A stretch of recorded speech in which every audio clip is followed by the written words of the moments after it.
Aabot naman sa 26 na milyong pisong halaga ng inabandonang marijuana bricks. Nasamsam ng mga otoridad sa Tinglayan, Kalinga. RH41, Lakay Romy Gonzales. Lakay Romy.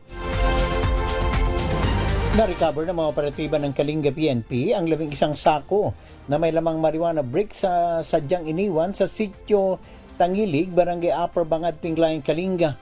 Mula tanghali hanggang gabi noong Enero 21, kumilos ang pinagsanib na elemento ng Tinglayan Municipal Police Station at 2nd Provincial Mobile Force Company ng Kalinga Provincial Police Office sa natanggap na impormasyon hinggil sa inabandonang mga sako sa Upper Bangad, Tinglayan. At matapos ang verifikasyon, natagpuan ng mga pulis ang 11 sako na may lamang 217 marijuana bricks na may timbang na 217 kilo at nagkakalaga ng 26,040,000 pesos.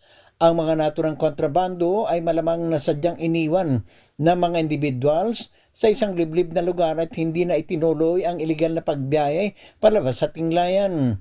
Lahat ng mga nasamsam na marijuana bricks ay maayos na isinalang sa inventory at itinurn over para sa kaukulang procedures.